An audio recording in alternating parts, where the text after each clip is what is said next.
So who I am, where I'm from, what I do? Okay.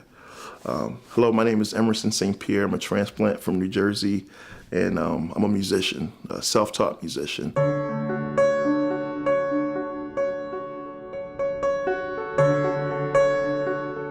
When I play a song that I absolutely love, it brings me to a place of just complete joy.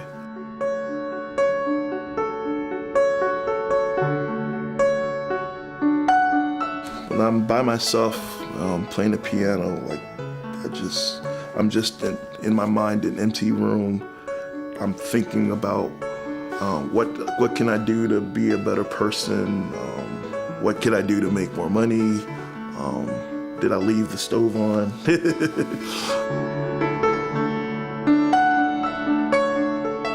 I started traveling all across the world at 22. I've played in front of thousands of people. I've played with CeeLo on the Carson Daly Show back in the day, played all across Europe. I've done all these things, and I'm thinking, there has to be more than this. Just looking over my life and figuring out what's the next thing, what's my why, where am I going, what I want to do. It's hard, and I don't have all the answers, but all of that comes out when I'm playing for myself.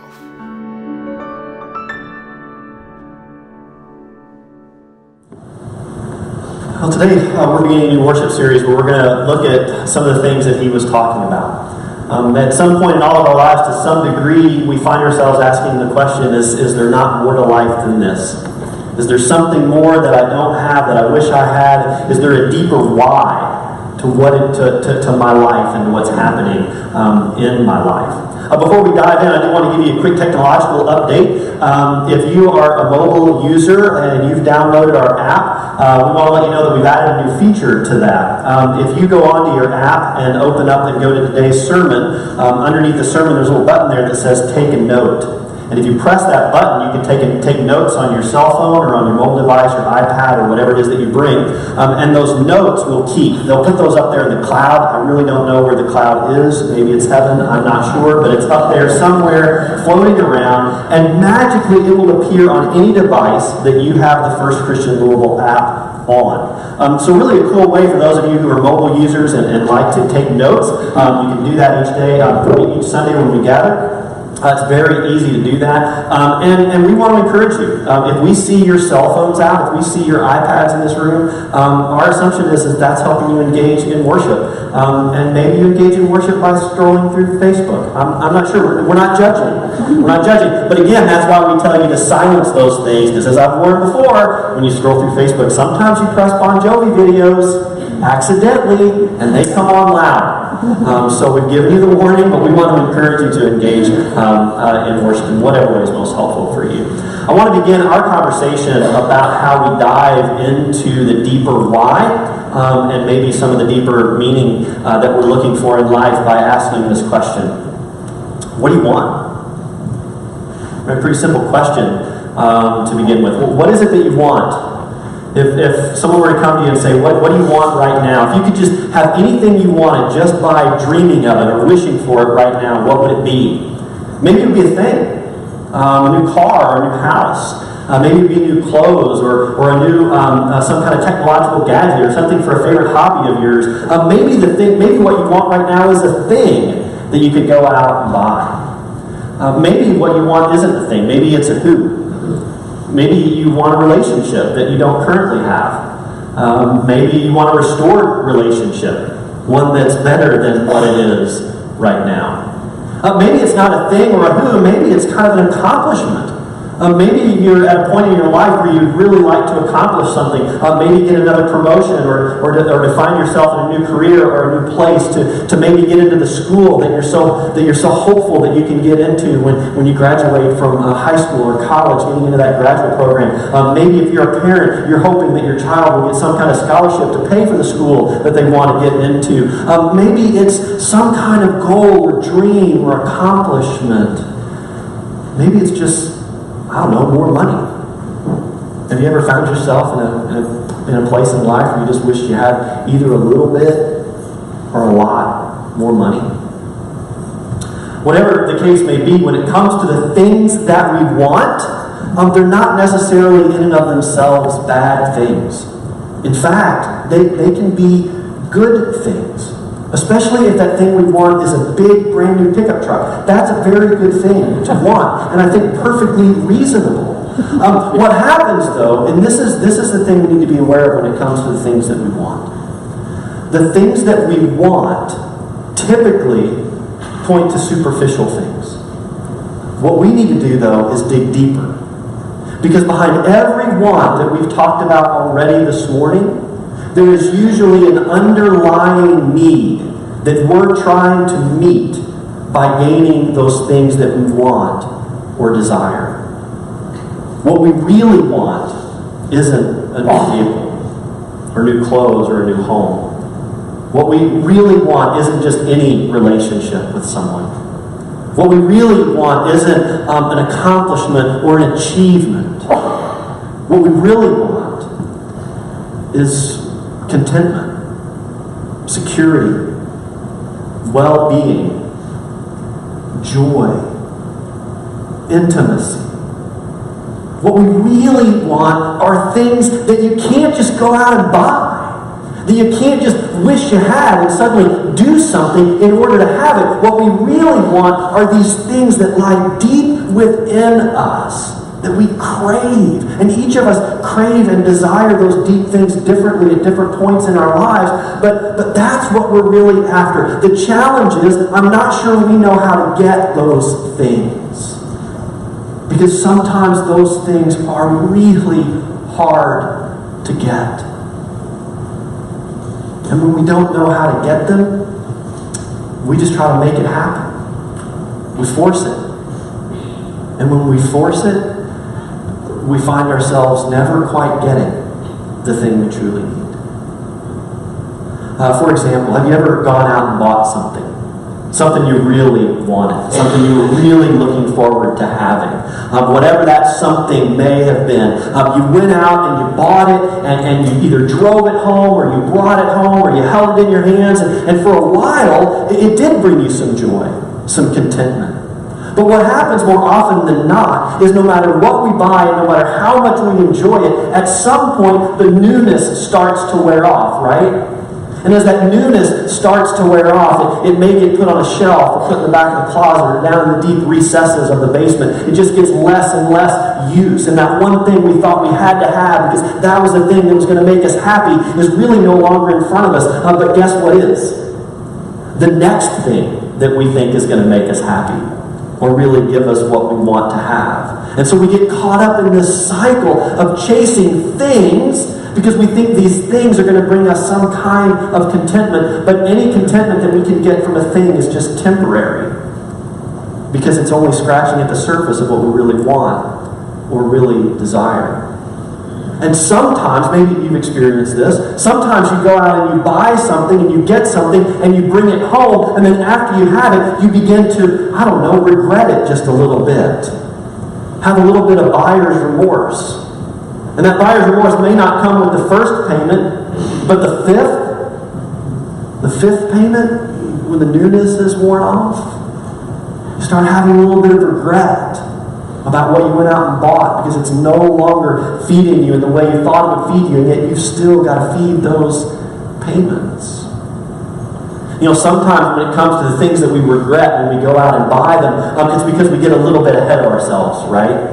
We want something, and when you want something, be honest, when you want something, when do you want it? Now. When we want something, we want it right now. And sometimes when we want something right now, we'll do anything to have it right now. And when we get those things right now, we may be getting something that we want now that we don't want later. And the reason for that is because the thing we really want isn't that thing we've just got at all. Look, this isn't just about the things we can buy, right? It's also about the things we do.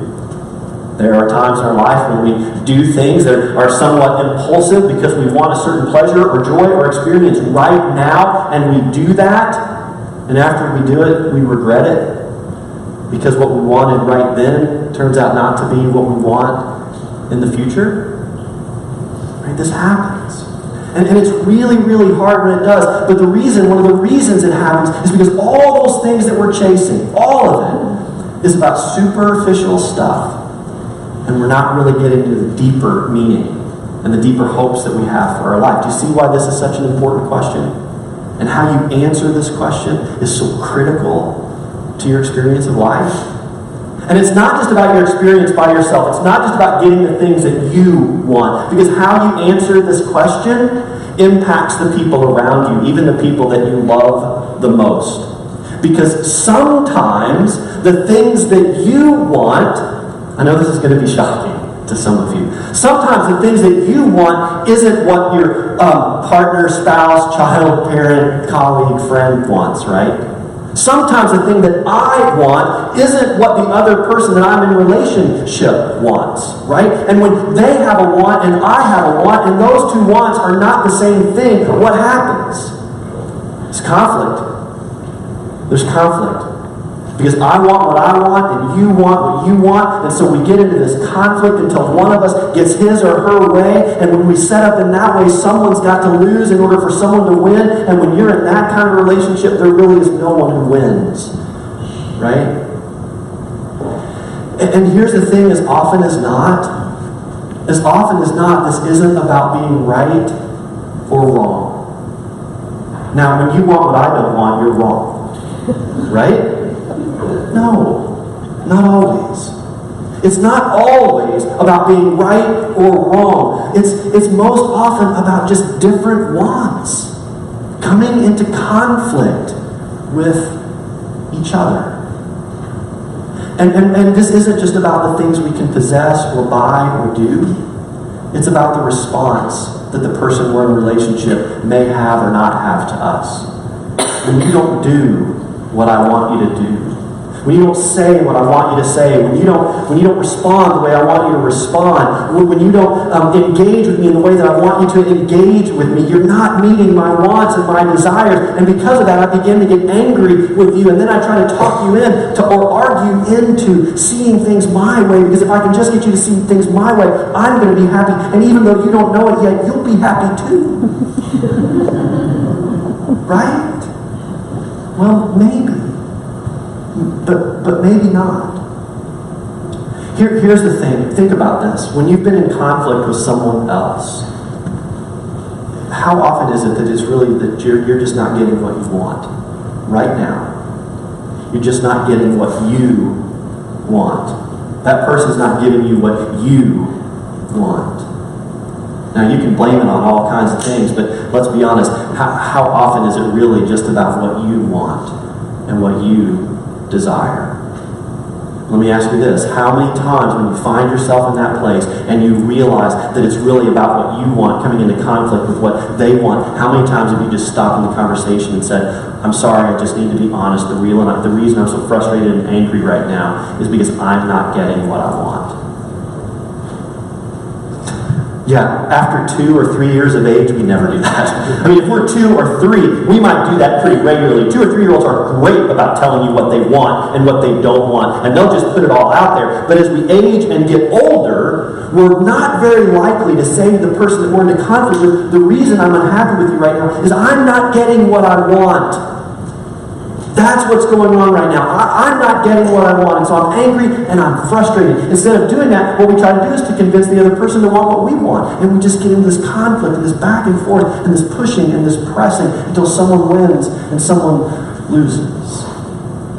And I don't think that that's ever going to get us where we really want, is it?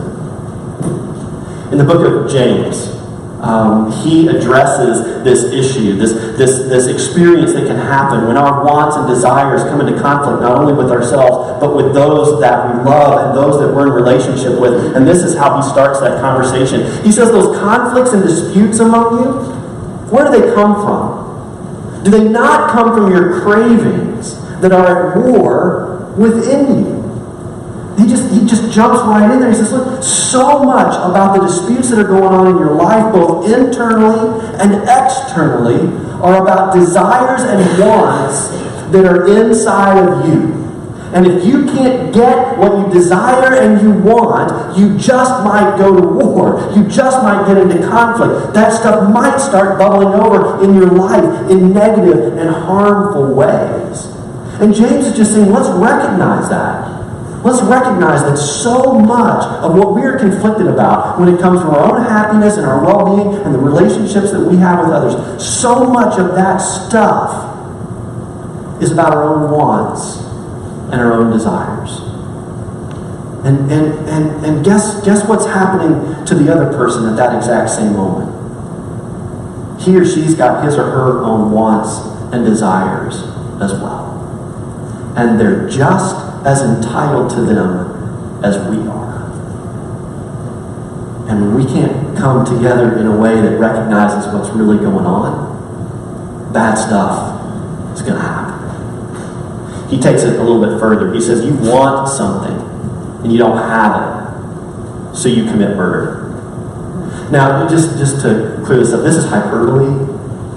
He's not. There's everybody who says, "Oh, I read the Bible literally." Don't, because there are things that you can read literally in the Bible that are definitely not meant to be interpreted literally. James is not saying this is what you're literally doing.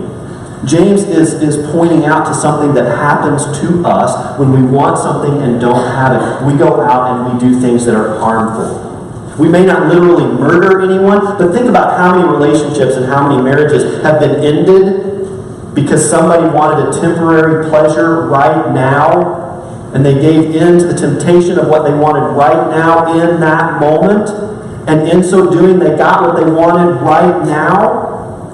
But what they got right now may not be what they want in the future. But what they did in that moment takes the life, kills the relationship, ends the trust and connectedness. Think about how many careers have been ended because people have made bad choices in the moment. And in the moment, they've done something wrong for something they wanted right here and right now, and it messed up their future. Think of how many scholarships have been lost because of something you might have wanted to do when you were 18 or 19 years old on a weekend at college. You're just having a good time in that moment. But in that moment, a decision may be made that could change a future, right?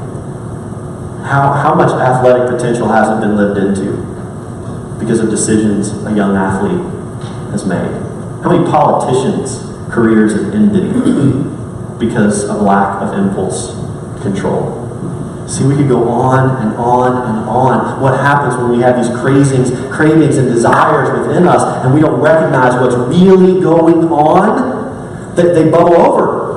And we can do things that can drastically change our lives or the lives of someone that we know and love and care about so very deeply. We may not literally be murdering someone, but we're taking the life away from someone, including ourselves. He adds to that, and you covet something and can't obtain it, so you engage in disputes and conflicts. You know, have you guys ever heard of the 7 deadly sins? 7 deadliest sins? There's a reason that covetousness is on that list. That coveting is one of the most deadly sins that we can have. Coveting is envy. And it's not like just a mild jealousy. It's that thing that gets in your bones because someone has something that you are convinced if you had, your life would be better. That your situation would be better. And so often what happens for us is we look and we see the lives of other people or what we think are the lives of other people. And we think if I could just live in their house or have that kind of relationship or take those kinds of trips or drive that kind of car or go to that kind of school or have that kind of kid or those kinds of parents, we kind of get into all that. And what happens is a resentment builds up within us. And even people that we know about and love very, very, very dearly, we can't celebrate the things that they have that are good in their life because internally we're so conflicted because we don't have those things that we begin to resent them, to distance ourselves from them, and not be in close relationship with them. It's that whole comparison trap thing. And when we get caught up in it, our life is just diminished in so many palpable ways. And that's why the question is so important. What do you want? And the series isn't just called What Do You Want? There's a reason it's called What You Really Want. What do you really want? What's going on inside that you really, really want? That you think all those things are going to bring to you, but that your experience of life is telling you that that's never going to happen. What's going on inside? How do you make this happen? James actually has some pretty good advice on how we can get from where we are to that better place. He says, you do not have because you do not ask. You ask and do not receive because you ask wrongly, in order to spend what you get on your pleasures. Well, let's unpack this just real quick and be real clear. What James is saying to us very clearly is that God is not some kind of divine vending machine. That whenever we want something, we just ask God for it, and if we don't, and if we ask God for it, God's going to give it to us. What James is saying is, if you're treating God like that, if you're praying to God, give me this accomplishment, or this possession, or this person, or this, or that thing, if those are the prayers that you're offering to God, James is saying, you're going to find those prayers aren't answered because you're asking for the wrong things. You're asking for something that's going to give you pleasure right now. You need to ask God for the right things. And what are those right things? They're those deep level stuff that we've been talking about. And this is hard to do. Because when we go to God and we start asking for the right things, the meaningful things, it takes vulnerability. We begin to pray to God and we say, dear Lord, I need peace. I need contentment. I need security. I need hope. I need intimacy. I need purpose. And I need meaning. God, these are the things that I need in my life, and I need you to help me discover where those things can be found so that I can finally find out and discover what my why is. God, these are the things that I need. But those things are hard to pray for because, in a sense, when we begin to pray for those things, it reveals to us our own vulnerabilities. I mean, if you're in deep prayer with God and you're asking God for peace, it means that there's some chaos going on for you. If you're asking God for intimacy, it means that your relationships aren't bringing the kind of intimacy that you need and that you hope for yourself. If you're asking God for security, it means that you don't feel safe. I mean, when we get in there and we're asking God for what those deep level needs are and what it is, sometimes those prayers bump up against us and it can be kind of scary. It's just a whole lot easier to say, God, I need a new truck.